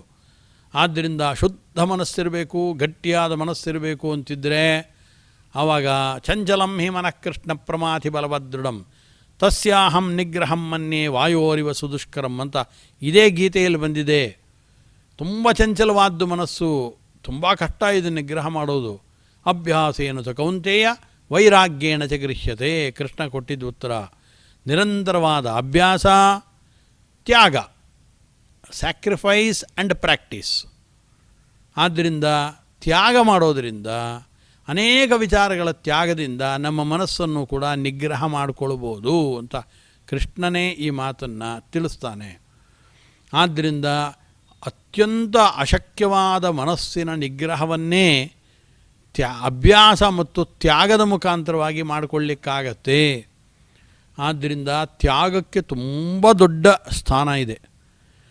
ಆದ್ದರಿಂದ ತ್ಯಾಗ ಮಾಡಬೇಕಾದ್ರೆ ಮನಸ್ಸಿನ ನಿಗ್ರಹ ಬೇಕು. ತ್ಯಾಗ ಮಾಡೋದರಿಂದ ಮನಸ್ಸಿನ ನಿಗ್ರಹ ಮತ್ತಷ್ಟು ಗಟ್ಟಿಯಾಗತ್ತೆ. ಅದು ಒಂದೊಂದು ಪರಸ್ಪರ ಪೂರಕವಾದದ್ದು. ಆದ್ದರಿಂದ ಒಮ್ಮೆ ಮನಸ್ಸನ್ನು ಗಟ್ಟಿ ಮಾಡಿಬಿಟ್ಟು ತ್ಯಾಗಗಳನ್ನು ಅಳವಡಿಸ್ಕೊಂಡ್ರೆ ಆವಾಗ ಅದು ನಮಗೆ ನಾನಾ ವಿಧದಲ್ಲಿ ಉಪಯೋಗವನ್ನು ಉಂಟು ಮಾಡುತ್ತೆ. ಆದ್ದರಿಂದ ವಿದ್ಯಾರ್ಥಿಗಳಿದ್ದಾರೆ, ವಿದ್ಯಾರ್ಥಿಗಳು ತರಗತಿಗಳಲ್ಲಿ ಪ್ರಥಮ ರ್ಯಾಂಕ್ ಬರಬೇಕು ಅಂತ ಅವರ ಆಸೆ. ಫಸ್ಟ್ ರ್ಯಾಂಕ್ ಬರಬೇಕು ನಾನು ಶಾಲೆಯಲ್ಲಿ ಅಂದ. ಹಾಗಂದವನು ಪ್ರತಿನಿತ್ಯ ಶನಿವಾರ ಬಂತು ಭಾನುವಾರ ಬಂತು ಅಂದರೆ ಇಡೀ ದಿನ ಪಿಕ್ಚರ್ಗಳು ನೋಡೋದು, ಆಟಗಳಾಡೋದು, ಅಥವಾ ಸಾಯಂಕಾಲದ ಹೊತ್ತಿನಲ್ಲಿ ಪ್ರತಿನಿತ್ಯ ಧಾರಾವಾಹಿಗಳನ್ನು ನೋಡೋದು, ಇದನ್ನೆಲ್ಲ ಮಾಡ್ತಾಯಿದ್ದರೆ ತರಗತಿಗಳಲ್ಲಿ ಅವನು ಪ್ರಥಮ ರ್ಯಾಂಕನ್ನು, ಪ್ರಥಮ ಶ್ರೇಣಿಯನ್ನು ಪಡೆಯೋದಕ್ಕೆ ಸಾಧ್ಯನಾ? ಸಾಧ್ಯವಿಲ್ಲ. ಅಭ್ಯಾಸೇನ ತು ಕೌಂತೆಯ ವೈರಾಗ್ಯೇಣ ಚ ಗೃಹ್ಯತೆ. ಅಲ್ಲಿಗೂ ಇಟ್ಕೊಳ್ಬೇಕು. ನಿರಂತರವಾದ ಆತ ತನ್ನ ಪಠ್ಯಗಳಲ್ಲಿ ಅಭ್ಯಾಸ ಮಾಡಬೇಕು, ನಾನಾ ವಿಧವಾಗಿರತಕ್ಕಂಥ ವಿಚಾರಗಳನ್ನು ತ್ಯಾಗ ಮಾಡಬೇಕು. ಆತ ಸಿನಿಮಾ ನೋಡೋದನ್ನು ಮಗು ತ್ಯಾಗ ಮಾಡಬೇಕು, ಅನೇಕ ಧಾರಾವಾಹಿಗಳನ್ನು ತ್ಯಾಗ ಮಾಡಬೇಕು. ಅದನ್ನು ನೋಡೋದಕ್ಕೆ ಬೇಕಾದಂಥ ಒಂದು ನಿಯತವಾದ ವೇಳೆಯನ್ನು ಇಟ್ಕೊಳ್ಬೇಕು, ಸೀಮಿತಗೊಳಿಸ್ಕೊಳ್ಬೇಕು, ಅನೇಕವನ್ನು ತ್ಯಾಗ ಮಾಡಬೇಕು. ಆವಾಗ ತನ್ನ ಗುರಿಯನ್ನು ಆತ ತಲುಪೋದಕ್ಕೆ ಸಾಧ್ಯ. ನಾನಾ ವಿಧವಾದ ಕಲಾಗಾರರಿದ್ದಾರೆ, ವಾದ್ಯವನ್ನು ನುಡಿಸುವಂಥವರಿದ್ದಾರೆ, ದೊಡ್ಡ ದೊಡ್ಡ ಸಂಗೀತಗಾರರುಗಳಿದ್ದಾರೆ. ನಾನಾ ವಿಧವಾದ ಸಾಧನೆಗಳನ್ನು ಕ್ರಿಕೆಟ್ನಲ್ಲಿರ್ಬೋದು, ಅಥವಾ ಬ್ಯಾಡ್ಮಿಂಟನ್ ಇರ್ಬೋದು, ಹಾಕಿ ಇರ್ಬೋದು, ಯಾವುದೇ ಕ್ರೀಡೆಗಳು ತಗೊಳ್ಳಿ, ಕ್ರೀಡೆಗಳಲ್ಲಿ ಸಾಧನೆ ಮಾಡಿದಂಥ ವ್ಯಕ್ತಿಗಳಿದ್ದಾರೆ. ಅಷ್ಟೇ ಯಾಕೆ, ಸುದೃಢವಾಗಿರತಕ್ಕಂಥ ತಮ್ಮ ದೇಹವನ್ನು, ದೇಹದಾಢ್ಯವನ್ನು ಸಂಪಾದನೆ ಮಾಡಿಕೊಳ್ಬೇಕಾದ್ರೆ ಎಷ್ಟು ತ್ಯಾಗ ಮಾಡಬೇಕಾಗತ್ತೆ ಯೋಚನೆ ಮಾಡಿ. ಆದ್ದರಿಂದ ಅವರುಗಳು ಅವರನ್ನು ಸುತ್ತಮುತ್ತ ಇರತಕ್ಕಂಥ ಪದಾರ್ಥಗಳು ಅವರ ಮನಸ್ಸನ್ನು ಆಕರ್ಷಣೆ ಮಾಡಿ ಎಳೀತಾ ಇದ್ದರೂ ಕೂಡ ಅವುಗಳನ್ನು ತ್ಯಾಗ ಮಾಡ್ತಾರೆ. ಆ ತ್ಯಾಗದ ಮುಖಾಂತರವಾಗಿ ತಮ್ಮ ಕಲೆಯಲ್ಲಿ ಸಾಧನೆ ಮಾಡೋದಕ್ಕೆ ಸಾಧ್ಯ, ತಮ್ಮ ದೇಹವನ್ನು ದೃಢಗೊಳಿಸೋದಕ್ಕೆ ಸಾಧ್ಯ. ಅನೇಕ ವ್ಯಕ್ತಿಗಳು ಯೋಗಾಭ್ಯಾಸವನ್ನು ಮಾಡಬೇಕು ಅಂತಂತಾರೆ, ನಿಜ, ಮಾಡಬೇಕು ಅಂತ ಹೊರಡ್ತಾರೆ. ಒಂದು ದಿನ ಮಾಡ್ತಾರೆ, ಎರಡನೇ ದಿನಕ್ಕೆ ಉದಾಸೀನ, ನಿದ್ರೆ ಮಾಡೋದಕ್ಕೆ ಬಿಡೋದಕ್ಕಾಗೋದಿಲ್ಲ ಅಂತಂತ ನೋಡಿ. ನಿದ್ರಾತ್ಯಾಗ ಮಾಡಬೇಕು, ಓದು ಸಾಗತ್ತೆ, ದೈಹಿಕವಾದ ದೃಢತೆ ಉಂಟಾಗತ್ತೆ, ನಾನಾ ವಿಧವಾದ ಕಲೆಗಳನ್ನು ನಮ್ಮ ಕರವಶ ಮಾಡಿಕೊಳ್ಳಿಕ್ಕಾಗತ್ತೆ. ಆದ್ದರಿಂದ ಇದಕ್ಕೆಲ್ಲ ತ್ಯಾಗ ಬೇಕು. ತ್ಯಾಗ ಇಲ್ಲದೆ ಹೋದರೆ, ನಾವು ಬರೀ ಭೋಗದಲ್ಲೇ ಆಸಕ್ತರಾಗಿದ್ದರೆ ನಾವು ಯಾವುದನ್ನು ಕೂಡ ಈ ಸಮಾಜದಲ್ಲಿ ಪಡ್ಕೊಳ್ಳೋದಕ್ಕೆ ಸಾಧ್ಯವಿಲ್ಲ. ಆದ್ದರಿಂದ ಯಾವ ದೊಡ್ಡ ದೊಡ್ಡ ವ್ಯಕ್ತಿಗಳು ಅಂತ ಕರೆಸ್ಕೊಳ್ತಾರೆ, ಎಂಥ ದಾರ್ಶನಿಕ ಆಚಾರ್ಯರುಗಳು ಅಂತ ಕರೆಸ್ಕೊಳ್ತಾರೆ, ಇಡೀ ಭಾರತ ದೇಶದಲ್ಲಿ ದೊಡ್ಡ ದೊಡ್ಡ ಪ್ರಶಸ್ತಿಗಳನ್ನು ಪಡೆದಂಥ ವ್ಯಕ್ತಿಗಳು ಅಂತಿದ್ದಾರೆ, ಅವರೆಲ್ಲರ ಜೀವನ ಗಾಥೆಯನ್ನು ತೆಗೆದು ನೋಡ್ರಿ. ಅವರು ಇಡೀ ಜೀವನದಲ್ಲಿ ಅನೇಕ ವಸ್ತುಗಳನ್ನು ತ್ಯಾಗ ಮಾಡಿರ್ತಾರೆ. ಆ ತ್ಯಾಗದಿಂದಾಗಿ ಉತ್ತಮವಾದ ಸ್ಥಾನವನ್ನು, ಉತ್ತಮವಾದ ಜ್ಞಾನವನ್ನು, ಉತ್ತಮವಾದ ಕಲೆಯನ್ನು, ಉತ್ತಮವಾದ ದೈಹಿಕವಾದ ದೃಢತೆಯನ್ನು, ದಾರ್ಢ್ಯವನ್ನು, ಇದನ್ನೆಲ್ಲವನ್ನೂ ಪಡೆದಿರ್ತಾರೆ ಅವರು. ಆ ದೃಷ್ಟಿಯಿಂದ ಕೃಷ್ಣ ಹೇಳ್ತಾ ಇದ್ದಾನೆ, ತ್ಯಾಗ, ಮೋಕ್ಷಕ್ಕೂ ಕೂಡ ಈ ತ್ಯಾಗ ಬೇಕು ಅಂತಂದ. ಆದ್ದರಿಂದ ಲೌಕಿಕ ವಿಷಯಗಳ ಬಗ್ಗೆ, ಲೌಕಿಕ ವಿಚಾರಗಳ ಬಗ್ಗೆ, ಆ ವಸ್ತುಗಳ ಬಗ್ಗೆ, ಅವುಗಳನ್ನು ಅನುಭವಿಸೋದ್ರ ಬಗ್ಗೆ ಸ್ವಲ್ಪ ತ್ಯಾಗ ಮಾಡಬೇಕು. ಮಾಡದೇ ಹೋದರೆ ನಾವು ಜ್ಞಾನ ಸಂಪಾದನೆಯನ್ನು ಮಾಡಲಿಕ್ಕಾಗೋಲ್ಲ. ಭಗವಂತನ ಅಪರೋಕ್ಷ ಜ್ಞಾನ ಬರದ ಹೊರತು ಮೋಕ್ಷ ಸಿದ್ಧಿ ಆಗೋಲ್ಲ. ಅಪರೋಕ್ಷ ಜ್ಞಾನ ಬರಬೇಕು ಅಂತಿದ್ದರೆ ಆವಾಗ ಅದಕ್ಕಾಗಿ ಸತತವಾದ ಪ್ರಯತ್ನವನ್ನು ಮಾಡಬೇಕು. ತಮೇವಂ ವಿದಿತ್ವ ಅತಿಮೃತ್ಯುಮೇತಿ ನಾಣ್ಯಃ ಪಂಥಾ ವಿದ್ಯತೆ ಅಯನಾಯ. ಭಗವಂತನ ಜ್ಞಾನವನ್ನು ಸಂಪಾದನೆ ಮಾಡಿದ್ರೆ ಮಾತ್ರ ಮೋಕ್ಷ ದೊರಕುವಂಥದ್ದು. ಅವನ ಭಕ್ತಿಯಿಂದಲೇ. ಭಕ್ತ್ಯಾತ್ವನನ್ಯ ಶಕ್ಯ ಅಹಮೇವಂ ವಿದೋರ್ಜುನ ಜ್ಞಾತುಂ ದ್ರಷ್ಟುಂಚ ತತ್ವೇನ ಪ್ರವೇಷ್ಟುಂಚ ಪರಂತಪ. ಕೃಷ್ಣನೇ ಹೇಳಿದ ಮಾತುಗಳಿದೆಲ್ಲ. ಆದ್ದರಿಂದ ಅಖಂಡವಾದ ಭಕ್ತಿ, ಅಖಂಡವಾದ ಧ್ಯಾನ, ಆನಂತರದಲ್ಲಿ ತತ್ವಜ್ಞಾನದ ಸಂಪಾದನೆ, ಶಾಸ್ತ್ರಗಳ ಅಧ್ಯಯನ, ಅಧ್ಯಾಪನ, ಪ್ರವಚನಾದಿಗಳು, ಇದು ಯಾವುದನ್ನೇ ಮಾಡಬೇಕು ಅಂತಿದ್ದರೂ ತ್ಯಾಗ ಮಾಡಬೇಕಾಗತ್ತೆ. ಆಲೋಚನೆ ಮಾಡಿ, ನೀವೇನೇ ಇದೇ ಸಂದರ್ಭದಲ್ಲಿ, ಇದೇ ಸಮಯದಲ್ಲಿ ಭಗವದ್ಗೀತೆಯನ್ನು ಎಷ್ಟು ವ್ಯಕ್ತಿಗಳು ಪ್ರವಚನವನ್ನು ಆಲಿಸ್ತಾ ಇದ್ದಾರೆ ಅಂತ ನೋಡಿ. ನೀವು ಭಗವದ್ಗೀತೆಯ ಪ್ರವಚನವನ್ನು ಈಗ ಆಲಿಸಬೇಕು ಅಂತಿದ್ದರೆ ಇದೇ ಸಂದರ್ಭದಲ್ಲಿ ಬರುವಂಥ ಧಾರಾವಾಹಿಗಳನ್ನು ತ್ಯಾಗ ಮಾಡಬೇಕು, ಚಲನಚಿತ್ರಗಳನ್ನು ತ್ಯಾಗ ಮಾಡಬೇಕು, ಹೊರಗಡೆ ಹೋಗುವಂಥ ಕಾರ್ಯಕ್ರಮಗಳನ್ನು ತ್ಯಾಗ ಮಾಡಬೇಕು. ತ್ಯಾಗ ಮಾಡದೆ ಹೋದರೆ ಭಗವದ್ಗೀತೆಯ ಈ ಪ್ರವಚನಾಮೃತ, ಪ್ರವಚನದ ಮಾಧುರ್ಯ ಇದನ್ನು ಸವಿಯೋದಕ್ಕೆ ಸಾಧ್ಯವಿಲ್ಲ. ಆದ್ದರಿಂದ ಕೃಷ್ಣ ಮೋಕ್ಷದ ಹಾದಿಗಳನ್ನು ತಿಳಿಸ್ತಾ, ಜ್ಞಾನೋಪಾಯಗಳನ್ನು ತಿಳಿಸ್ತಾ, ಅಹಿಂಸಾ ಸತ್ಯಂ ಅಕ್ರೋಧ ತ್ಯಾಗ ಶಾಂತಿ ಅಪೈಶುನಂ ದಯಾಭೂತೇಷು ಅಲೋಲುತ್ವಂ ಮಾರ್ದವಂ ಹ್ರೀರಪ ಅಚಾಪಲಂ. ಇದೆಲ್ಲವನ್ನು ಕೃಷ್ಣ ಹೇಳ್ತಾ ಇದ್ದಾನೆ. ಆ ದೃಷ್ಟಿಯಿಂದ ಅಹಿಂಸಾದಿಗಳು ಒಂದೊಂದು ಗುಣಗಳು ಅಹಿಂಸಾಕ್ಕೂ ಸತ್ಯಕ್ಕೂ ಸಂಬಂಧಪಟ್ಟಿದೆ. ಸತ್ಯಕ್ಕೂ ಅಕ್ರೋಧಕ್ಕೂ ಕಾರ್ಯಕಾರಣ ಭಾವಗಳಿದೆ. ಅಕ್ರೋಧಕ್ಕೂ ತ್ಯಾಗಕ್ಕೂ ಕಾರ್ಯಕಾರಣ ಭಾವ ಇದೆ. ಹೀಗೆ ತ್ಯಾಗ ಎಂಬ ಉತ್ತಮವಾದ ಗುಣ ಅದು ದೈವೀ ಸಂಪತ್ತು. ಪ್ರಹ್ಲಾದ ಮೊದಲಾದರವ್ರ ಕಥೆ ಕೇಳಿದ್ವಿ ನಾವು. ಅನೇಕ ವಿಧವಾದ ಕಥೆಗಳನ್ನು ಕೇಳಿದ್ವಿ ನಾವು. ಭಗವಂತನಾದ ಶ್ರೀರಾಮಚಂದ್ರನ ಸೇವೆಯನ್ನು ಮಾಡಬೇಕು ಅಂತ ಲಕ್ಷ್ಮಣ ತೀರ್ಮಾನವನ್ನು ಮಾಡ್ದ. ಏನು ಮಾಡ್ದ? ತೀರ್ಮಾನವನ್ನು ಮಾಡಿ ತನ್ನ ರಾಜ್ಯವನ್ನೇ ತ್ಯಾಗ ಮಾಡ್ದ. ಕೈಕೇಯಿ ತಾನು ವರಗಳನ್ನು ಕೇಳುವಂಥ ಸಂದರ್ಭದಲ್ಲಿ ಲಕ್ಷ್ಮಣನಿಗೆ ನೀನು ಕಾಡಿಗೆ ಹೋಗಬೇಕು ಅಂತ ಹೇಳಲಿಲ್ಲ. ಆದರೆ ರಾಮನ ಸೇವೆ, ರಾಮನಲ್ಲಿ ಅತ್ಯಂತವಾದ ಪ್ರೇಮ, ಇವುಗಳನ್ನು ಹೊಂದಿದ ಲಕ್ಷ್ಮಣ ನಿರಂತರವಾಗಿ ತನ್ನ ಜೀವನದಲ್ಲಿ ರಾಮನ ಸೇವೆಯೇ ನನ್ನ ಪರಮ ಗುರಿ ಅಂತ ಭಾವಿಸ್ಕೊಂಡ. ಹಾಗೆ ಸೇವೆ ಮಾಡಬೇಕು ಅಂತಂದಾಗ ಇಡೀ ರಾಜ್ಯದ ಸುಖವನ್ನೇ ಆತ ತ್ಯಾಗ ಮಾಡಿಬಿಟ್ಟ. ಪಾಂಡವರು ಎಷ್ಟು ತ್ಯಾಗವನ್ನು ಮಾಡಿದರು ಎಲ್ಲವನ್ನು ಗಮನಿಸಬೇಕು ನಾವು. ಆದ್ದರಿಂದ ಮಹಾಭಾರತ, ರಾಮಾಯಣ, ಅನೇಕ ಪುರಾಣಗಳಲ್ಲಿ ಬಂದಿರತಕ್ಕಂಥ ಕಥೆಗಳನ್ನೆಲ್ಲ ಕೇಳ್ತೀವಿ ನಾವು. ಆ ಕಥೆಗಳನ್ನೆಲ್ಲ ನೋಡಿದಾಗ ತ್ಯಾಗದ ಗುಣ ನಮಗದರಲ್ಲಿ ಗೊತ್ತಾಗತ್ತೆ. ಆದ್ದರಿಂದ ಆ ತ್ಯಾಗವನ್ನು ಯಾವತ್ತು ಅಳವಡಿಸ್ಕೊಳ್ತೇವೆ ಅವತ್ತು ಭಗವಂತ ತನ್ನ ಅಪರೋಕ್ಷ ಜ್ಞಾನವನ್ನು ನಮಗೆ ನೀಡುತ್ತಾನೆ. ವಿಶೇಷವಾದ ಜ್ಞಾನ ಪ್ರಾಪ್ತಿಯಾಗುತ್ತೆ. ಆ ತ್ಯಾಗದಿಂದ ಜ್ಞಾನ ಪ್ರಾಪ್ತಿಯಾದ ನಂತರದಲ್ಲಿ ಭಗವಂತ ತನ್ನ ದರ್ಶನವನ್ನು ಕೊಡ್ತಾನೆ. ಆದ್ದರಿಂದ ನಾನಾ ವಿಧವಾದ ತ್ಯಾಗಗಳಿಂದ ಶ್ರವಣಮನನ ನಿಧಿಧ್ಯಾಸನಾದಿಗಳಿಗೆ ನಮ್ಮ ಮನಸ್ಸನ್ನು ತೊಡಗಿಸೋದಕ್ಕಾಗತ್ತೆ. ಶ್ರೋತವ್ಯೋ ಮಂತವ್ಯೋ ನಿಧಿಧ್ಯಾಸಿತವ್ಯ. ಇದರಿಂದ ಏನಾಯಿತು? ಆತ್ಮಾವಾರೇ ದ್ರಷ್ಟವ್ಯ, ಭಗವಂತನ ಅಪರೋಕ್ಷ ಜ್ಞಾನವಾಗತ್ತೆ. ಆದ್ದರಿಂದ ಕೃಷ್ಣ ಹೇಳಿದಂತೆ ಅಹಿಂಸಾ ಸತ್ಯಂ ಅಕ್ರೋಧ ತ್ಯಾಗ ಶಾಂತಿ ಅಪೈಶುನಂ. ಆದ್ದರಿಂದ ಆ ತ್ಯಾಗವನ್ನು ಅಳವಡಿಸ್ಕೊಳ್ಬೋದು ತುಂಬ ಸರಳವಾದ ಮಾತಲ್ಲ. ಹೇಳ್ತೀವಿ ನಿಜ, ತ್ಯಾಗ ಮಾಡಬೇಕು ಅಂತ ಮನಸ್ಸು ಬರುತ್ತೆ ನಿಜ. ಆ ನಂತರದಲ್ಲಿ ಔದಾಸೀನ್ಯ ಅನ್ನೋದು ನಮ್ಮನ್ನು ಆವರಿಸ್ಕೊಂಡು ತ್ಯಾಗವನ್ನು ಮಾಡೋದಕ್ಕೆ ಬಿಡೋದಿಲ್ಲ. ಅದಕ್ಕೋಸ್ಕರ ನಾವು ತ್ಯಾಗವನ್ನು ಅಳವಡಿಸ್ಕೊಳ್ಳೋದಕ್ಕೆ ಮಾಡಬೇಕಾದ್ದೇನು ಅಂದರೆ ಈ ಉದಾಸೀನ ಭಾವ ಇದೆಯಲ್ಲ, ಔದಾಸೀನ್ಯ ಅಂತಿದೆಯಲ್ಲ, ಔದಾಸೀನ್ಯವನ್ನು ಹೊಡೆದೋಡಿಸಬೇಕು. ಕ್ರಿಯೆಯನ್ನು ನಮ್ಮ ದೇಹದ ಒಳಗಡೆ ಸೇರಿಸ್ಕೊಳ್ಬೇಕು. ಆದ್ದರಿಂದ ಸುಭಾಷಿತಕಾರ ತಿಳಿಸ್ತಾ ಇದ್ದಾನೆ.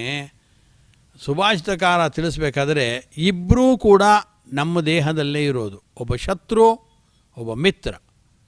ನಾವು ಮಿತ್ರನ ಸಹಕಾರವನ್ನು ತೆಗೆದುಕೊಂಡ್ರೆ ಜೀವನದಲ್ಲಿ ಔನ್ನತ್ಯವನ್ನು ಪಡಿತೀವಿ.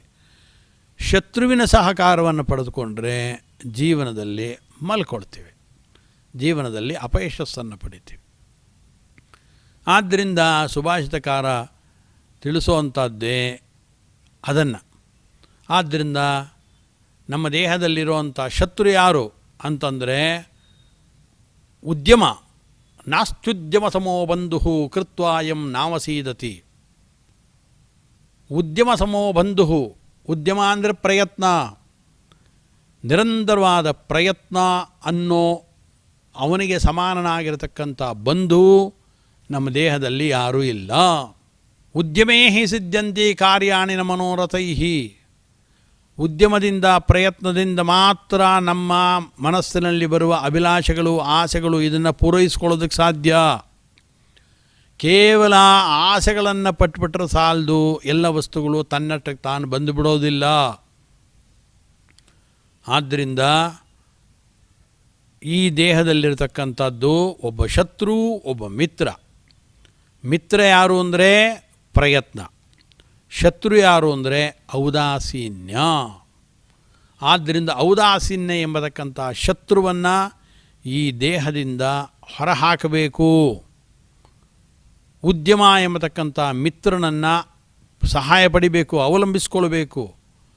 ಆದ್ದರಿಂದಲೇ ಪ್ರತಿನಿತ್ಯ ಏಳುವ ಸಮಯದಲ್ಲೇ ನಮ್ಮ ಪ್ರಾಚೀನರು ಮಾಡಿದ್ರು, ಕೈಗಳನ್ನು ಚೆನ್ನಾಗಿ ತಿಕ್ಕೊಳ್ಳಿ.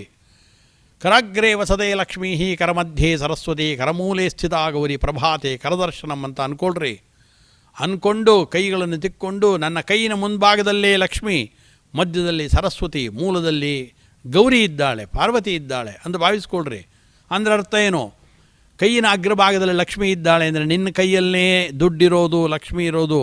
ಥಟ್ಟನೆ ಕೈಗಳನ್ನು ತಿಕ್ಕೊಂಡು ಕಣ್ಣನ್ನು ಮುಟ್ಟಿಕೊಂಡು ಬಿಸಿಯಾದ ಕೈಗಳನ್ನು ಕಣ್ಣಿಗೆ ಮುಟ್ಟಿಸಿ ಇದ್ದಂಥ ನಿದ್ರೆಯನ್ನು ಒದ್ದೋಡಿಸಿ ಥಟ್ಟನೆ ಎದ್ದು ಕೂತ್ಕೊಂಡು ಕಾರ್ಯಪ್ರವೃತ್ತರಾಯಿತು ಅಂತಂದರೆ ದುಡ್ಡು ಬರುತ್ತೆ.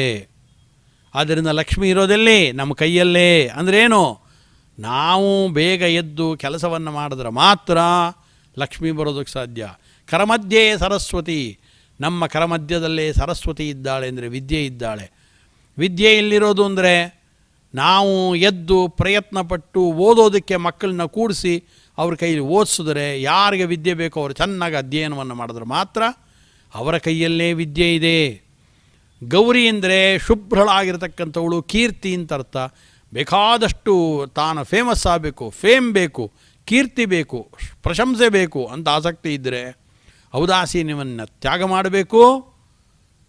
ಆನಂತರದಲ್ಲಿ ಕಾರ್ಯಪ್ರವೃತ್ತರಾಗಬೇಕು. ಬೆಳಗಾಗೆದ್ದು ಬೇಗೆದ್ದು ಏನು ಇದೇ ಕಾರ್ಯ ಅಂತ ಯೋಚನೆ ಮಾಡಿಕೊಂಡು ಹೊರಟು ನಿರಂತರವಾಗಿ ಕೆಲಸ ಮಾಡ್ತಾಯಿದ್ದರೆ ಕೀರ್ತಿ ಪ್ರಶಂಸೆಗಳು ತನ್ನಷ್ಟಕ್ಕೆ ತಾನೇ ನಮ್ಮನ್ನು ಅರಸ್ಕೊಂಡು ಬರ್ತವೆ ಅಂತ ಸೂಚನೆ ಮಾಡೋದಕ್ಕೋಸ್ಕರ ಪ್ರಾಚೀನರು ಕೈಗಳನ್ನು ತಿಕ್ಕೊಳ್ಳಿ. ಕರಾಗ್ರೇ ವಸದೇ ಲಕ್ಷ್ಮೀ ಕರಮಧ್ಯೆ ಸರಸ್ವತಿ ಕರಮೂಲೆ ಸ್ಥಿತಾ ಗೌರಿ ಪ್ರಭಾತೆ ಕರದರ್ಶನಂ ಅಂತ ಪ್ರತಿನಿತ್ಯ ನೋಡ್ಕೊಳ್ಳಿ.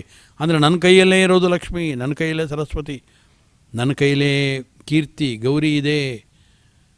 ಇಲ್ಲ 9 ಗಂಟೆ ಆದರೂ ನಾನು ಹೇಳೋಲ್ಲ, ನಾವು ಸೂರ್ಯವಂಶದವರು, ಸೂರ್ಯ ತನ್ನ ಕಿರಣಗಳನ್ನು ಕಿಟಕಿಯ ಮುಖಾಂತರವಾಗಿ ನನ್ನ ಮುಖದ ಮೇಲೆ ಬೀಳಿಸ್ಬೇಕು, ಆವಾಗಲಾ ನಾನು ಹೇಳೋದು ಅಂತ 9 ಗಂಟೆಗೆ 10 ಗಂಟೆಗೆ ಹೇಳ್ತೀವಿ ಅಂದರೆ ಹರೇ ನಮಃ ಯಾವುದು ಜೀವನದಲ್ಲಿ ಸಿದ್ಧವಾಗೋಲ್ಲ. ಆದ್ದರಿಂದ ಇದನ್ನೆಲ್ಲ ಮಾಡ್ತು ಅಂತಂದರೆ ಆವಾಗ ನಿದ್ರಾದಿಗಳನ್ನು ತ್ಯಾಗ ಮಾಡಿದ್ರೆ ಎಲ್ಲವೂ ಕೂಡ ನಮಗೆ ದೊರಕುತ್ತೆ. ಆದ್ದರಿಂದ ಎಷ್ಟು ತ್ಯಾಗ ಶಬ್ದದಿಂದ ನಾವು ಅಳವಡಿಸ್ಕೊಳ್ಳೋದಕ್ಕಿದೆ, ಭಗವಂತ ಅದನ್ನು ತಿಳಿಸಿದ್ದಾನೆ ಅಂತ ಹೇಳ್ತಾ ಆ ಭಗವಂತನಿಗೆ ಅನಂತ ಕೃತಜ್ಞತಾಪೂರ್ವಕವಾದ ವಂದನೆಗಳನ್ನು ಸಲ್ಲಿಸ್ತಾ ಇದ್ದೇನೆ. ಹರೇ ನಮಃ. ಶ್ರೀಕೃಷ್ಣಾರ್ಪಣಮಸ್ತು. ಆಚಾರ್ಯರ ಅನೇಕ ಹೊಸ ವಿಷಯಗಳನ್ನು ಅವರ ವಾಕ್ ಗಂಗೆಯಿಂದ ನಾವು ಪುನೀತರಾಗಿದ್ದೇವೆ. ದಾನ ಎಂಬುವಂತಹ ಒಂದು ಕರ್ಮವು ದೈವಿ ಸಂಪತ್ತು. ದಾನದ ಬಗ್ಗೆ ಹೇಳುವಾಗ ದಾನ ಅಂದರೆ ಕೊಡೋದು, ಕೇವಲ ಕೊಡುವುದಲ್ಲ, ಪ್ರಾಮಾಣಿಕವಾಗಿ ಸಂಪಾದನೆ ಮಾಡಿದ ಹಣದಿಂದ ತೆಗೆದುಕೊಂಡ ದ್ರವ್ಯವನ್ನು ಪಾತ್ರೆ ದ್ರವ್ಯ ತ್ಯಾಗ, ಸತ್ಪಾತ್ರನಿಗೆ ಕೊಡುವಂಥದ್ದು ಎಂಬುವ ಅರ್ಥ ಗೀತೆಯಲ್ಲಿ ಆ ಒಂದು ಶ್ರೀಮದ್ ರಾಘವೇಂದ್ರ ಗುರುಗಳದನ್ನು ತಿಳಿಸಿರುವ ವಿಷಯವನ್ನು ಬಹಳ ಅದ್ಭುತವಾಗಿ ನಮಗೆ ಕೊಡಮಾಡಿದ್ದಾರೆ. ಅಂತಹ ಆಚಾರ್ಯರಿಗೆ ಸಮಸ್ತ ಭಕ್ತವೃಂದದ ಪರವಾಗಿ ಅಭಿನಂದನೆಗಳನ್ನು ಸಲ್ಲಿಸ್ತಾ, ಇನ್ನು ಮುಂದೆ ಪಾರಾಯಣದ ಒಂದು ಕಾರ್ಯ ಆಗಬೇಕಾಗಿದೆ. ನಾವೆಲ್ಲರೂ ಸೇರಿ ಪಾರಾಯಣವನ್ನು ಮಾಡೋಣ. ಅಥ ಶ್ರೀಮದ್ಭಗವದ್ಗೀತಾಸು ಉಪನಿಷತ್ಸು ಬ್ರಹ್ಮವಿದ್ಯಾಯಾಂ ಯೋಗಶಾಸ್ತ್ರೇ ಶ್ರೀಕೃಷ್ಣಾರ್ಜುನ ಸಂವಾದೇ ದೈವಾಸುರ ಸಂಪದ್ವಿಭಾಗಯೋಗೋ ನಾಮ ಷೋಡಶೋಧ್ಯಾಯಃ. ಶ್ರೀಭಗವಾನುವಾಚ ಅಭಯಂ ಸತ್ವಸಂಶುದ್ಧಿಃ ಜ್ಞಾನಯೋಗೋ ವ್ಯವಸ್ಥಿತಿಃ ದಾನಂ ದಮಶ್ಚ ಯಜ್ಞಶ್ಚ ಸ್ವಾಧ್ಯಾಯಸ್ತಪ ಆರ್ಜವಂ ಅಹಿಂಸಾ ಸತ್ಯಮಕ್ರೋಧಃ ತ್ಯಾಗಃ ಶಾಂತಿರಪೈಶುನಂ ದಯಾಭೂತೇಷ್ವಲೋಲುಪ್ತ್ವಂ ಮಾರ್ದವಂ ಹ್ರೀರಚಾಪಲಂ ತೇಜಃ ಕ್ಷಮಾ ಧೃತಿಃ ಶೌಚಂ ಅದ್ರೋಹೋ ನಾತಿಮಾನಿತಾ ಭವಂತಿ ಸಂಪದಂ ದೈವೀಂ ಅಭಿಜಾತಸ್ಯ ಭಾರತ ದಂಭೋ ದರ್ಪೋಭಿಮಾನಶ್ಚ ಕ್ರೋಧಃ ಪಾರುಷ್ಯಮೇವ ಚ ಅಜ್ಞಾನಂ ಚಾಭಿಜಾತಸ್ಯ ಪಾರ್ಥ ಸಂಪದಮಾಸುರೀಂ ದೈವೀ ಸಂಪದ್ವಿಮೋಕ್ಷಾಯ ನಿಬಂಧಾಯಾಸುರೀಮತಾ ಮಾಶು ಚ ಸಂಪದಂ ದೈವೀಂ ಅಭಿಜಾತೋಸಿ ಪಾಂಡವ ದ್ವೌ ಭೂತ ಸರ್ಗೌ ಲೋಕೇಸ್ಮಿನ್ ದೈವ ಆಸುರ ಏವ ಚ ದೈವೋ ವಿಸ್ತರಶ ಪ್ರೋಕ್ತಃ ಆಸುರಂ ಪಾರ್ಥ ಮೇ ಶೃಣು ಪ್ರವೃತ್ತಿಂಚ ನಿವೃತ್ತಿಂಚ ಜನಾನ ವಿದುರಾಸುರಾಃ ನ ಶೌಚಂ ನಾಪಿ ಚಾಚಾರಃ ನ ಸತ್ಯಂ ತೇಷು ವಿದ್ಯತೆ ಅಸತ್ಯಂ ಅಪ್ರತಿಷ್ಠಂತೆ ಜಗದಾಹುರನೀಶ್ವರಂ ಅಪರಸ್ಪರ ಸಂಭೂತಂ ಕಿಮನ್ಯತ್ ಕಾಮಹೈತುಕಂ ಏತಾಂ ದೃಷ್ಟಿಂ ಅವಷ್ಟಭ್ಯ ನಷ್ಟಾತ್ಮಾನೋಲ್ಪಬುದ್ಧಯಃ ಪ್ರಭವಂತ್ಯುಗ್ರಕರ್ಮಾಣಃ ಕ್ಷಯಾಯ ಜಗತೋ ಹಿತಾಃ ಕ್ಷಯಾಯ ಜಗತೋ ಹಿತಾಃ ಕಾಮಮಾಶ್ರಿತ್ಯ ದುಷ್ಪೂರಂ ಕಾಮಮಾಶ್ರಿತ್ಯ ದುಷ್ಪೂರಂ ದಂಭಮಾನಮದಾನ್ವಿತಾಃ ದಂಭಮಾನಮದಾನ್ವಿತಾಃ ಮೋಹಾದ್ ಗೃಹೀತ್ವಾ ಸದ್ಗ್ರಾಹಾನ್ ಮೋಹಾದ್ ಗೃಹೀತ್ವಾ ಸದ್ಗ್ರಾಹಾನ್ ಪ್ರವರ್ತಂತೆ ಶುಚಿವ್ರತಾಃ ಪ್ರವರ್ತಂತೆ ಶುಚಿವ್ರತಾಃ ಚಿಂತಾಮಪರಿಮೇಯಾಂಚ ಚಿಂತಾಮಪರಿಮೇಯಾಂಚ ಪ್ರಳಯಾಂತಾಮುಪಾಶ್ರಿತಾಃ ಪ್ರಳಯಾಂತಾಮುಪಾಶ್ರಿತಾಃ ಕಾಮೋಪಭೋಗಪರಮಾ ಕಾಮೋಪಭೋಗಪರಮಾ ಏತಾವದಿತಿ ನಿಶ್ಚಿತಾಃ ಏತಾವದಿತಿ ನಿಶ್ಚಿತಾಃ ಆಶಾಪಾಶಶತೈರ್ಬದ್ಧಾಃ ಆಶಾಶತೈರ್ಬದ್ಧಾಃ ಕಾಮಕ್ರೋಧಪರಾಯಣಾಃ ಕಾಮಕ್ರೋಧಪರಾಯಣಾಃ ಈಹಂತೆ ಕಾಮಭೋಗಾರ್ಥಂ ಈಹಂತೆ ಕಾಮಭೋಗಾರ್ಥಂ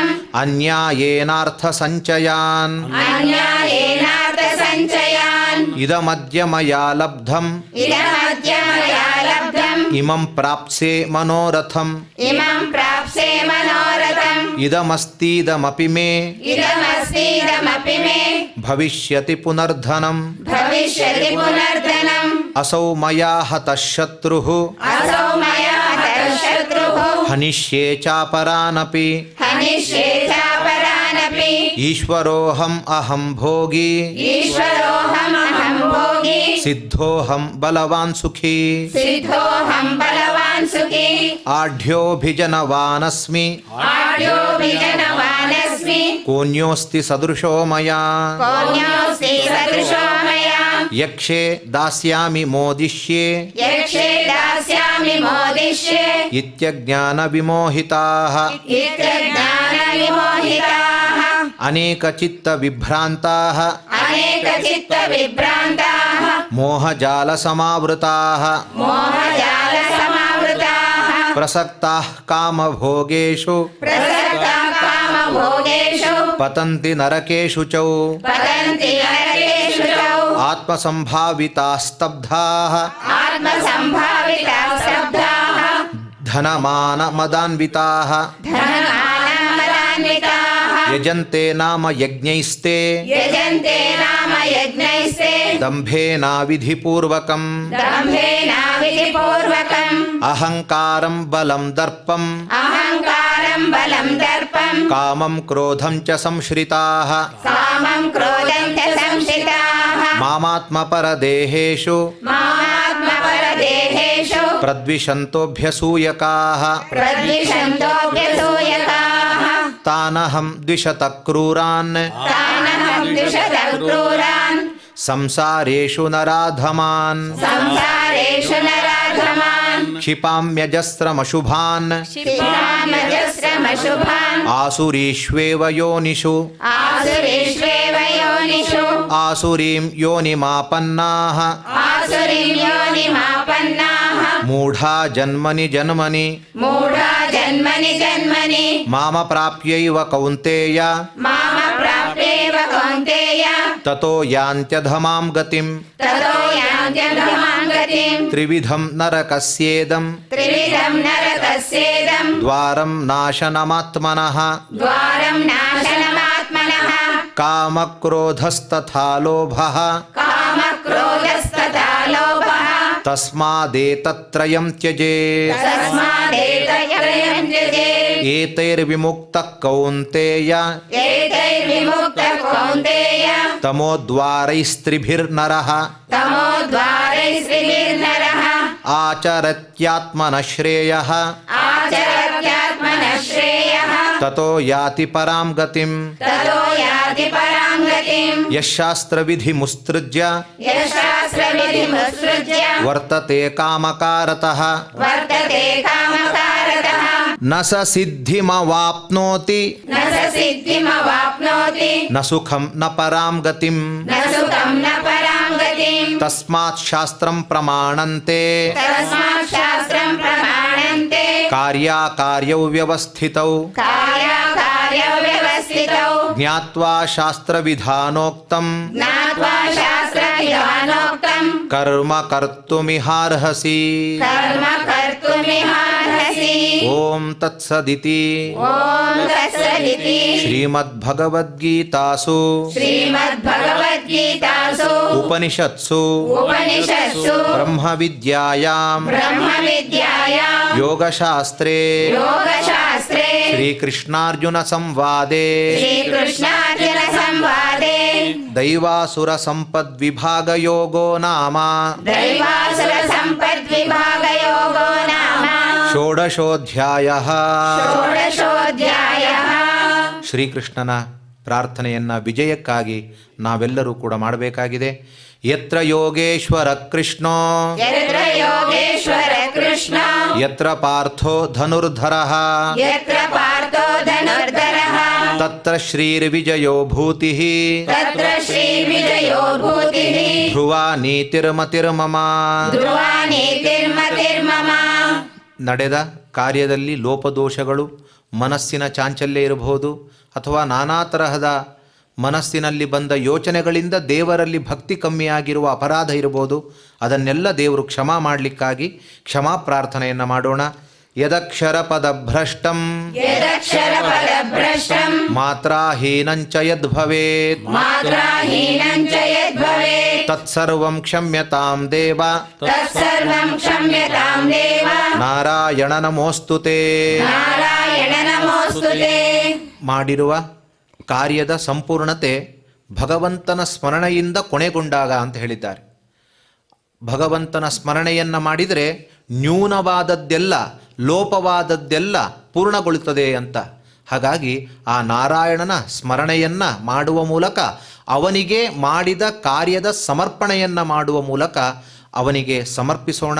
ಕಾಯೇನ ವಾಚಾ ಮನಸೇಂದ್ರಿಯೈರ್ವಾ ಕಾಯೇನ ವಾಚಾ ಮನಸೇಂದ್ರಿಯೈರ್ವಾ ಬುದ್ಧ್ಯಾತ್ಮನಾ ವಾ ಪ್ರಕೃತೆ ಸ್ವಭಾವಾತ್ ಬುದ್ಧ್ಯಾತ್ಮನಾ ವಾ ಪ್ರಕೃತೆ ಸ್ವಭಾವಾತ್ ಕರೋಮಿ ಯದ್ಯತ್ ಸಕಲಂ ಪರಸ್ಮೈ ಕರೋಮಿ ಯದ್ಯತ್ ಸಕಲಂ ಪರಸ್ಮೈ ನಾರಾಯಣಾಯೇತಿ ಸಮರ್ಪಯಾಮಿ.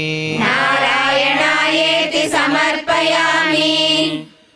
ಲೋಕದಲ್ಲಿ ಜನರು ನಾನಾ ತರಹದ ರೋಗ ರುಜಿನಗಳಿಂದ ಅಥವಾ ನಾನಾ ತರಹದ ಕಷ್ಟಗಳಿಂದ ಬಳಲುವಂಥವರೆಲ್ಲರೂ ಕೂಡ ಸುಖವಾಗಿರಲಿ ಎಂಬುವಂತಹ ಲೋಕ ಕಲ್ಯಾಣದ ಪ್ರಾರ್ಥನೆಯನ್ನು ಮಾಡೋಣ.